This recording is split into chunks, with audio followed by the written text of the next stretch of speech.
अच्छा, अभी एक और जो चीज़ जो जनरली मतलब है वो बहुत ज़्यादा होती है घरों में भी, फैमिली में, दोस्तों में। अब कुछ लोग होते हैं वो आप देखते हैं वो खाती जा रहे हैं और वो मतलब वो देखें तो उनको लगता ही नहीं है, वो लगता है शायद भूखे रहते हैं। अच्छा, कुछ लोग होते हैं वो कुछ भी नहीं खा रहे होते हैं बट वो मतलब बहुत मोटे ज़्यादा हो जाते हैं। ये बहन भाइयों में भी मतलब है होता है, फ्रेंड्स में भी। अब मैंने कई ऐसे दोस्त हैं, अब खाने में बैठे, अगर मैंने शायद 2 लुक़्मे लिए हैं, वो शायद मेरे ख्याल है मेरे से कुछ 4 गुना खाएंगे, लेकिन उनको देख के कभी लगता ही नहीं, वो लगता है शायद वो। तो ये मतलब क्या एक लेमैन कैसे समझे? ये भी 3-4 चीज़ें हैं इसमें। सबसे पहले आपके जेनेटिक्स आ जाते हैं। Families have a body type, families have a tendency. लेकिन नॉर्मली जब मेरे पास क्लाइंट्स आते हैं वो कहते हैं हमारी फैमिली में मोटापा है, तो मैं कहती हूँ नहीं, आपकी फैमिली में गंदी आदतें हैं तो फ्रेंड मत होइएगा। यानी पीछे भी गलत आदतें थी तो अभी भी गलत आते हैं, तो अम्मा अब्बा भी मोटे थे और आप भी मोटे हैं, but some part of it is true.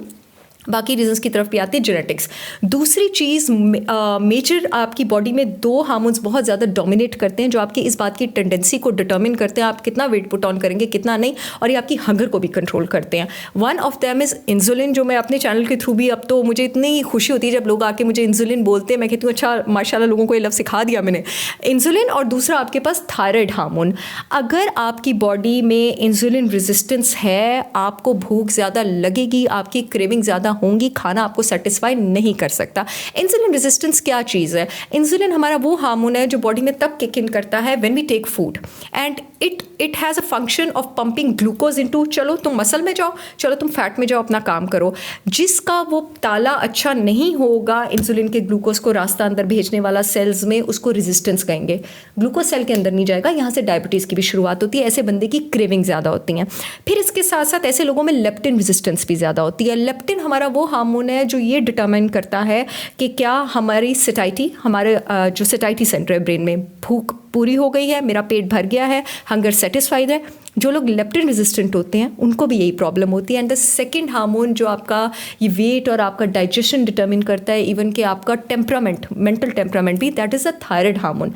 People who are on the lower range of thyroid hormone, ये जब क्लाइंट्स कहती हैं ना इस बात को, मैं उसकी बड़ी रिस्पेक्ट करती हूँ, वो सही कह रही होती हैं कि हम पूरा दिन सिर्फ पानी पीते हैं और उनका इतना इतना वेट है। दे आर राइट, झूठ नहीं बोल रहे होते हैं। जिसका thyroid hormone hypo active thyroid होगा उसके साथ तो ये होना है। अगेन बहुत इंपॉर्टेंट चीज़ जिस पे बात नहीं होती है, mental stress. Nobody talks about mental stress. Chronic times of stress, and stress आपका जो ग्लैंड रेगुलेट करता है आपके स्ट्रेस को, that is adrenal gland located each on the top of your kidney. अब ये कॉर्टिसोल निकाली जा रहा है, स्ट्रेस हार्मोन निकाली जा रहा है, निकली जा रहा है। इतने साल स्ट्रेस ले लेके एड्रीनल ग्लैंड फटीग में चला गया और कॉर्टिसोल ख़त्म हो गया। एड्रीनल फटीग के जो पेशेंट्स होते हैं, they have these big bellies, they have these big buttocks, they have these big pouches under their abdomen, because excessive cortisol is associated with hyperglycaemia, it is associated with abdominal fat depositation. मैंने एक बार अपने education vlog किया था अपने channel पे, उसमें मैंने types of belly fats बताई थी। एक आपके पास थायराइड बेली होती है, यानी एक मोटापा जो थायराइड की वजह से होता है। एक ओवरी बेली होती है औरतों में, ये जो एस्ट्रोजन ऊपर नीचे जाने की वजह से, वो डिफरेंट मोटापा होता है। एक आपके पास एड्रीनल बेली होती है, यही आपके पास स्ट्रेस वाली, और एक आपके पास मेटाबॉलिक बेली होती है, ये डायबिटीज़ वाली, ब्लड प्रेशर वाली। If a patient sits with me for 15 to 30 minutes, I am able to diagnose ये किस टाइप का मोटापा है और फिर उस टाइप का इलाज। इसलिए 10 दिन में 10 kilo is no such thing.